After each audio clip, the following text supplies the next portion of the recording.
All right, well, good afternoon, everyone, and thank you for joining on to today's NC 54 Waterline Replacement Project public meeting.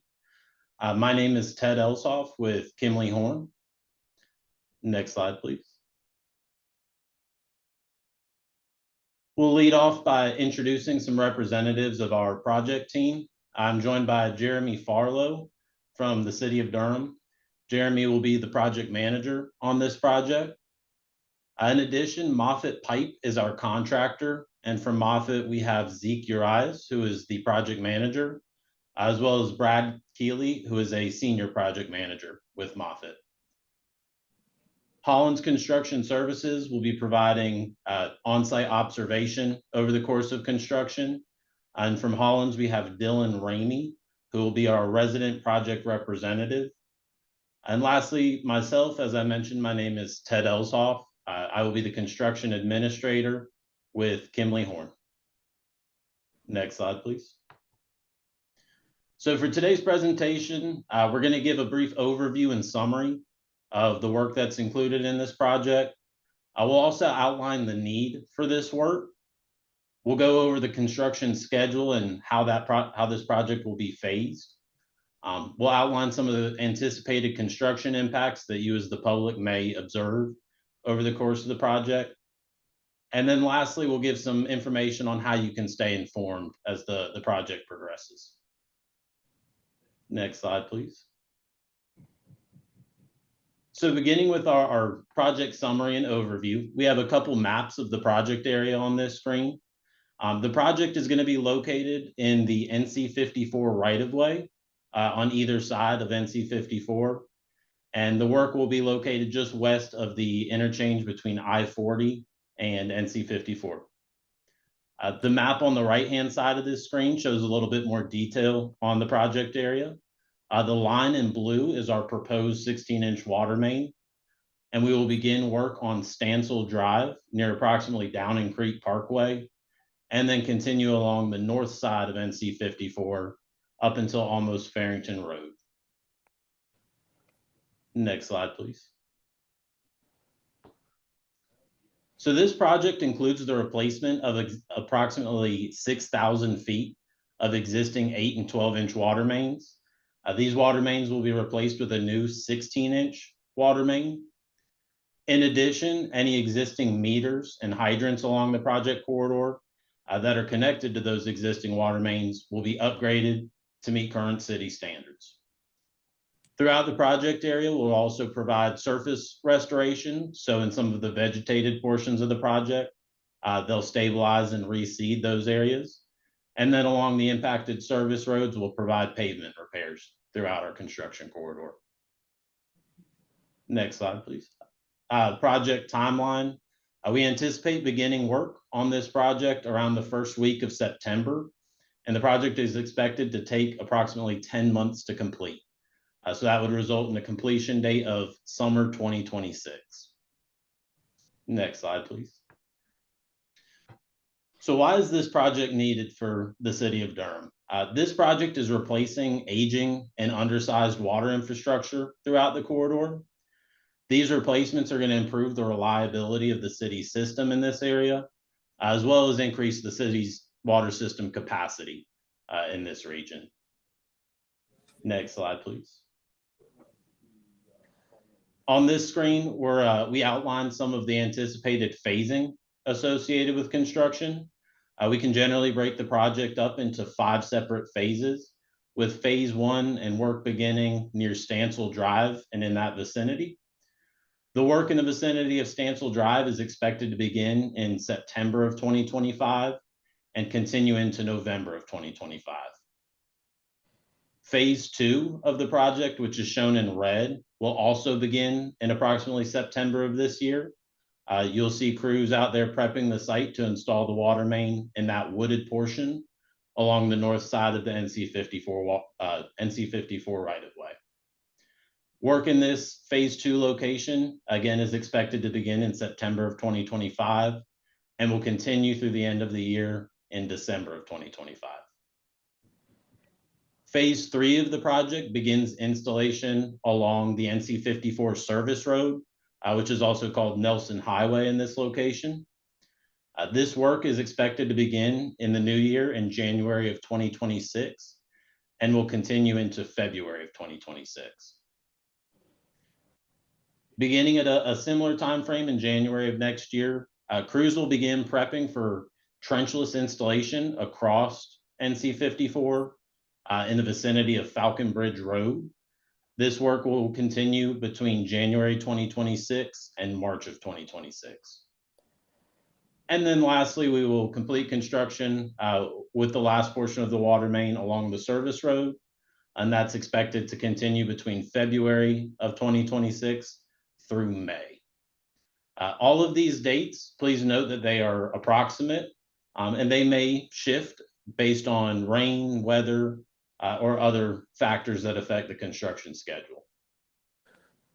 Next slide, please. The typical construction process that we expect for the installation of this water main, throughout the project, you'll see trucks and equipment bringing materials to and from the work site. These materials, as well as equipment, will be stored off-site generally, but there will also be some materials that may be stored within public right-of-way. Over the course of construction, we anticipate crews will need to make multiple passes through the corridor. So this will involve installing the water main, and then once that water main is operational, they will go back through portions of the corridor to reconnect services to the new water line. For water service reconnections, that will begin with installing and testing the new main in each phase. And then once that water main has been tested, the existing services will be switched over to the new line. Any new water meters that are installed as part of this project will be placed at the right-of-way. Please note that contractors will only be working within public right-of-way and City of Durham easement on this project. And in locations where they are working in existing roadways, they will place a temporary asphalt patch, and then we'll follow up later in the project with final paving and restoration of streets. Throughout the construction process, there will be phased lane closures with flaggers provided to direct traffic. In addition, we'll have some occasional road closures throughout the project, and those road closures will be provided with signed detours. These traffic control impacts will only be located in active work areas. Next slide, please. So continuing on that topic, what will this construction look like to the public? We've included a few photos on the screen here to show what you may expect to see. This photo in the center is of a typical water main trench through a closed lane of traffic. So as you can see on the left side of that photo, there's cones placed and cars are being directed in an open lane with flaggers. And work outside of the pavement, you can see a photo on the right side of the screen. This is what a typical water service reconnection will look like. Once that water service has been reconnected to the meter, crews will backfill that excavation and then reseed the area. Next slide, please. Something very important for this project, as well as all construction work, safety will be paramount for workers and for the public. Please be observant of any barricades or construction signage that you see in the work area, and please be sure to stay clear of the work area. Regarding traffic control and traffic safety, traffic control plan has been approved by NCDOT, and individual pieces of this traffic control will be implemented in locations specific to active construction areas. Next slide, please. Continuing with the topic of traffic impacts, as mentioned, there will be lane closures with flaggers along the existing service roads. In a handful of locations that we'll go to in a little more detail later in this presentation, we will have signed detours for road closures. And then throughout construction, we'll coordinate to maintain access to all local driveways and any business owners and residents. Regarding pedestrian impacts, the work on this project is very limited in regards to sidewalks. However, there may be some occasional sidewalk closures that you see in the project area. And again, please be observant of any barricades or signs to make sure that you and workers remain safe. Next slide, please. As mentioned, we do expect two temporary road closures associated with this project. The map on the right-hand side of the screen shows the location of those expected closures. The first closure that we anticipate will be on Stansel Drive, and this closure will only affect the eastbound lane of traffic on Stansel.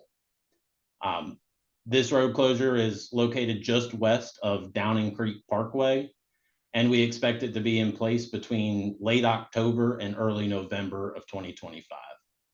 Additionally, with this closure, the traffic to the eastbound lane will be restored at the end of each workday.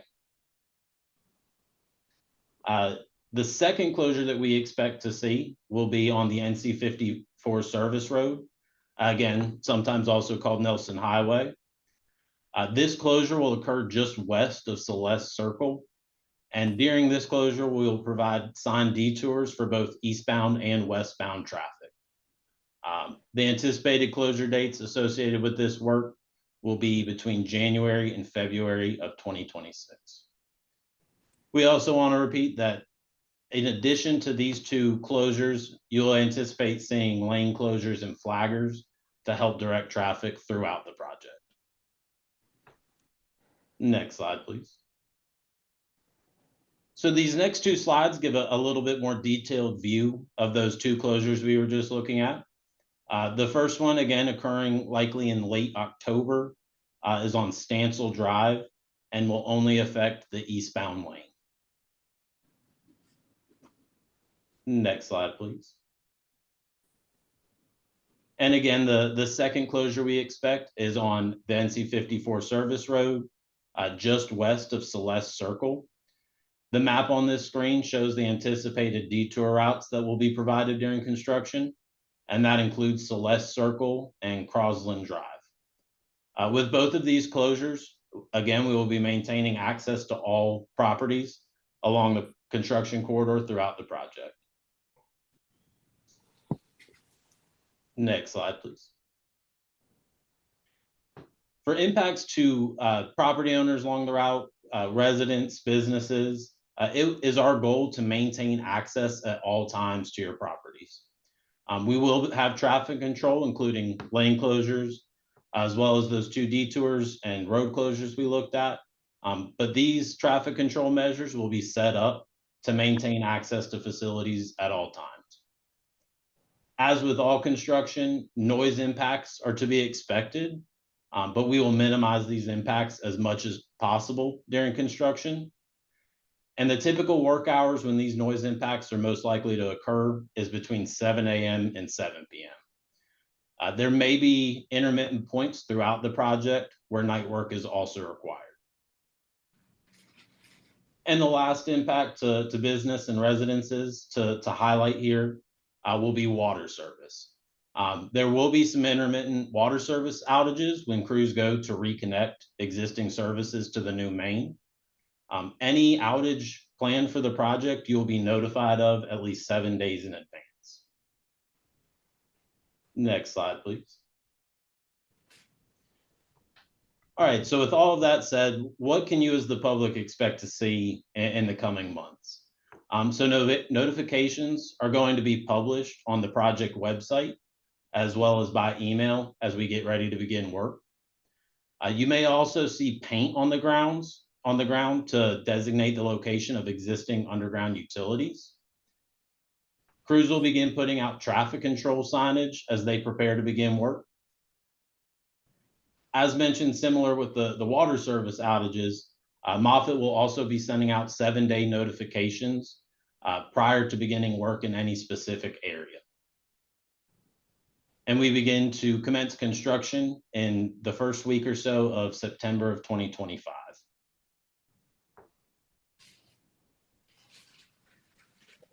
All right, on screen, we also want to highlight the lead and copper rule, how that affects this project as well as the city of Durham as a whole. So with a given water service, the city owns the portion of that water service line from the main up to the water meter. Um, Throughout this project area, the existing city-owned portion of the services will be replaced between the new main and the meter along locations where we are abandoning the existing water mains. During this work, the contractor is going to verify the material of the existing water service and will report this back to the city for record keeping. In addition to the city-owned side of the water service, the other half between the water meter and the building is customer-owned. The customer is responsible for this portion of water service line, and in any of these locations where crews have to access, a right of entry permit, a right of entry will be requested for any inspections on private property. Um, for the customer-owned side service, the contractor will also be verifying the existing material on the back side of the water meter. And this information will be recorded by the city and the customers will be notified. In addition to this project, throughout the city, eligible customers can self-report their service material and receive a $30 water utility credit. For more information on that water utility credit, we've given the link here, which is www.durhamnc.gov/5184, as well as a QR code that will take you to that web page. Next slide, thank you. So wrapping up, how can you as the public stay informed as the work progresses? Firstly, the City of Durham and Durham Water Management has a Facebook page under the name Durham Saves Water. There's also a web page specific to this NC 54 Waterline Replacement Project, which is at www.durhamnc.gov/3977. And you can use that web page to sign up to receive biweekly emails. So once construction begins, we'll send out schedule updates, as well as what kind of impacts you may anticipate seeing in the coming 2 weeks. There will be a full-time on-site construction observer. So if you are in the area and have questions, those can be directed to Dylan Rainey from Holland's Construction Services, and he'll help to get that information back to the city so we can coordinate any questions received. And then lastly, there are project contacts listed on that project webpage. That includes Jeremy Farlow from the city, as well as myself from Kinley Horn. And similar to the lead and copper rule, the slide before, we had a QR code that you can use to access that webpage. And with that, thank you again for taking the time to view the public meeting for the NC 54 Waterline Replacement Project. If you have any questions regarding the project now or as we get into construction, please reach out to Jeremy Farlow or myself, Ted Elshoff, at the emails listed on the screen here. Thank you very much.